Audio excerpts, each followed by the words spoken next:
भक्तों, ओम नमः शिवाय। श्री शिवाय नमस्तुभ्यम। जय श्री महाकाल। जी हाँ भक्तों, आप सबको भी पता है कि 23 नवंबर को देवउठनी एकादशी है। जी हाँ भक्तों, देवउठनी एकादशी का महापर्व आ गया है। पहले दीपावली, दीपावली के बाद छठ पूजा, और छठ पूजा के बाद सोमवार अष्टमी, और अष्टमी के बाद आंवला नवमी, और आंवला नवमी के बाद अब देवउठनी का ये महापर्व आ चुका है, जो कि 23 नवंबर को है, जिसको हम लोग छोटी दीपावली भी बोलते हैं।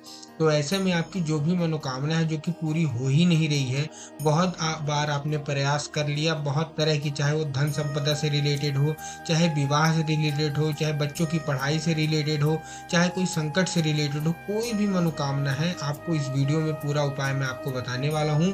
उपाय अच्छे से सुनिएगा, अच्छे से करिएगा। अगर आपने उपाय अच्छे से किया तो आपको 100% गारंटी है, सफलता मिलेगी। आपकी कोई भी फील्ड में आपको ये उपाय, जो आपकी मनोकामना पूरी हो नहीं रही है, तो पूज्य गुरुदेव की ही कथा सुन के और बहुत अच्छे से समझ बूझ के आपको बताने का प्रयास करूंगा। तो आप उपाय पूरा सुनिए। सबसे पहले तो देखिए, उस दिन आपको करना क्या है। सबसे पहले हम देव उठनी की बात करें, जो एकादशी को है, जो कि 23 नवंबर को है। तो सबसे पहले आपको तो देखिए जल्दी उठना है, ठीक ना। जल्दी उठने के साथ जिस दिन आप नहाएंगे, तो नहाने में आपको थोड़ा सा हल्दी का प्रयोग कर लेना है, क्योंकि आपको भी पता है कि भगवान विष्णु इस दिन उठते हैं, जो कि भगवान शंकर ने जिम्मा लिया होता है 4 महीने का। और देव उठने के दिन देव उठते हैं। देव कौन है? हमारे नारायण, हमारे भगवान विष्णु उस दिन उठते हैं, देव उठनी एकादशी के दिन। और तभी से सब शुभ कार्य स्टार्ट हो जाते हैं, जैसे शादी विवाह वगैरह का, लगन वगैरह स्टार्ट हो जाती है। तो अब आपको देखिए करना क्या है। उस दिन आपको जल्दी उठना है। जल्दी उठने के साथ आपको नहाने में आपको हल्दी का उपयोग कर लेना है, ठीक। और उस दिन कोशिश ये करिए कि आपको पीला वस्त्र पहनना है, क्योंकि पीला वस्त्र भगवान विष्णु को अत्यंत प्रिय है। तो आपको कोशिश यही करना है, जल्दी उठना है, नहाने में आपको थोड़ा सा हल्दी मिला लेना है और पीला कपड़ा पहनना है। अब हम आते हैं उपाय की ओर, कि उपाय कौन से करने हैं आपके। तो जो हमारा पहला उपाय है, वो हमारा धन से रिलेटेड है। मान लीजिए आपके घर में अगर माता लक्ष्मी का जो है प्रवेश हो नहीं रहा है, कैसे क्या, आप बहुत परेशान हो रहे हैं, कर्जा बहुत बढ़ गया है, तंगी चल रही है, तो आपको ये उपाय करना है। बहुत बड़ा उपाय मैं आपको बताने वाला हूँ, पूज्य गुरुदेव की ही कथा सुन के और बहुत अच्छे से समझ के। आपको क्या करना है, जब आप पूजा करेंगे तो आप कोई आसन विराजमान करेंगे, जहां आप माता तुलसी का पूजन करेंगे, ठीक। तो आपको क्या करना है, जहां आपका आसन होगा, तो उसके नीचे सबसे पहले आपको क्या करना है, एक का सिक्का रख लेना है। अब एक मतलब सिक्का रखना है, चाहे वो 1 रुपए का हो, 2 रुपए का हो, 5 रुपए का हो, 10 रुपए का हो, कोई भी आपका सिक्का हो, तो आपको एक सिक्का रखना है पूजा के पहले। उसी के ऊपर आपको पूजा करनी है, फोटो लगानी है, जहां भी आप पूजा करते हैं भगवान की, जो भी आपको नारायण भगवान की पूजा करते हैं, विष्णु भगवान की, वो सिक्का नीचे होना चाहिए, ठीक। जहां आप आसन लगाएंगे, ठीक ना, जैसे तुलसी माता की पूजा करते हैं, तो उसके नीचे सबसे पहले आपको एक सिक्का रख लेना है, कोई भी, 1 रुपए, 2 रुपए, 5 रुपए, 10 रुपए, कोई भी, ठीक। उसके बाद आपको क्या करना है, पूरा आपने पूजा पाठ किया, अच्छे से सब किया, आपको सो जाना है। प्रातः सुबह जब 4 बजे आप उठेंगे, कोशिश ये करिएगा कि उस दिन उठने में लेट नहीं होना चाहिए। आपको जल्द से जल्द उठना है। लगभग लगभग आप 4 बजे ब्रह्म मुहूर्त में आपको उठ जाना है। और आपने जो सिक्का रखा था, उसको हिला लेना है। पहले तो आप देव को जगाएंगे, नारायण को जगाएंगे, ठीक है ना। उसके बाद वो जो सिक्का आपने रखा है, उसी के नीचे जो आपने स्थान बनाया था जहाँ आपने पूजा की है, वो सिक्का को आपको उठा लेना है। अब उठाने के बाद करना क्या है, ध्यान से करिएगा।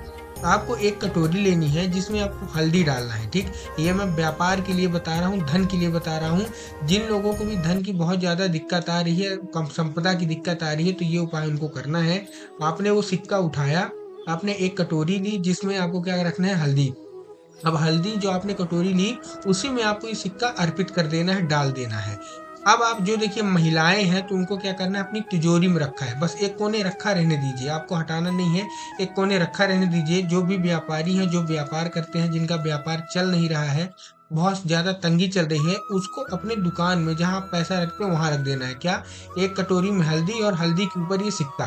ये क्या करना है, आपको रख देना है जहां आप पैसा रखते हैं। जो लोग व्यापार करते हैं वो अपने व्यापार वाली जगह में, और जो लोग मान लीजिए घर की महिलाएं हैं, उनको ये उपाय करना है, तो अपनी तिजोरी में रख देना है वही सिक्का। पूज्य गुरुदेव कहते हैं कि जो अगली एकादशी होगी, मतलब जैसे आप 2023 में कर रहे हैं 23 नवंबर को, तो 2024 की जब एकादशी आएगी तो आपके पास इतना धन होगा कि आप सोच भी नहीं सकते। आपका धन बहुत ऊंचा चला जाएगा, बहुत बढ़ जाएगा। क्यों? क्योंकि माता लक्ष्मी का आपके घर में प्रवेश हो जाता है, भगवान विष्णु का आपके घर में प्रवेश होता है, क्योंकि आपने हल्दी में रखा है और माता तुलसी की कृपा की है उसमें, तो आपको जो भी मनोकामना है वो पूरी होगी। अब आपको क्या करना है, ध्यान से करिएगा। आपको लेना है एक लाल कपड़ा, जो कि पूजा में यूज होता है ना वही, लेकिन आपको उसको बिछाना नहीं है। क्या करना है, आपको एक लाल कपड़ा आपने ले लिया। अब जहाँ आपकी तुलसी माता है, जहाँ आपको तुलसी माता की आपने पूजा की है, आपको सबसे पहले पूजा करने से पहले तुलसी माता को जो कपड़ा है वो चढ़ा देना है। ठीक, चढ़ाने के बाद उसको क्या करना है, अपने तिजोरी में रखना है। कुछ नहीं करना, केवल आपको क्या है, देखिए आपको भी पता है कि कार्तिक मास में तुलसी माता की कितनी ज्यादा महिमा होती है, ठीक है ना। तो आपको क्या करना है, एक लाल कपड़ा आपने ले लिया और लाल कपड़ा आपने तुलसी माता को अर्पित किया, चढ़ा दिया उनके ऊपर अच्छे से। कुछ देर रुक लीजिए, 1 घंटे 2 घंटे रुक लीजिए, पूजा खत्म हो जाने दीजिए। उसके बाद वो कपड़ा है वो मनोकामना के रूप में माता तुलसी से मांगना है और वो ले आके अपनी तिजोरी में आपको रख लेना है। पूज्य गुरुदेव कहते हैं कि ऐसा करने से माता लक्ष्मी का साक्षात आपके घर में वास हो जाता है और धन संपदा की दिक्कत तो कभी नहीं होती।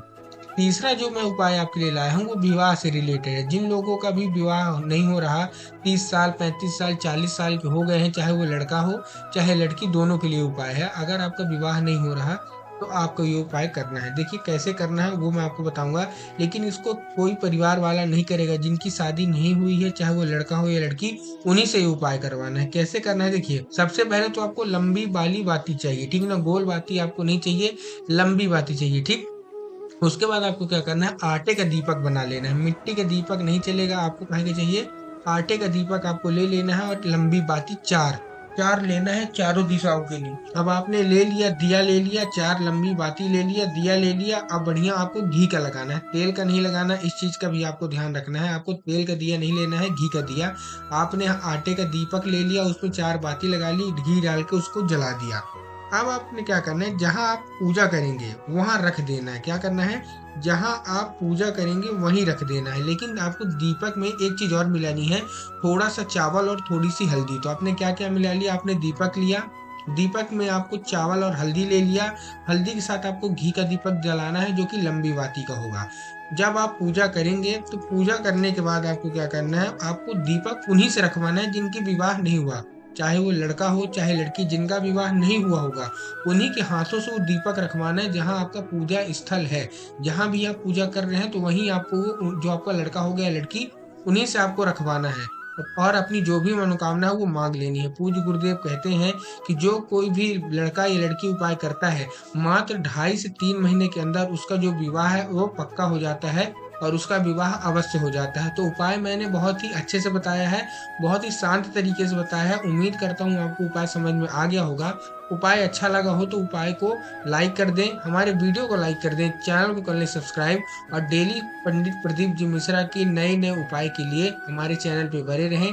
पूज्य गुरुदेव की कथा जो नई नई आती है, जो कि मैं उनकी कथा से श्रवण करता हूँ, नए नए उपाय सबसे पहले आपको प्राप्त करा सकूँ। तो मिलता हूँ अगली वीडियो में। कमेंट बॉक्स में हर हर महादेव जरूर लिख दें।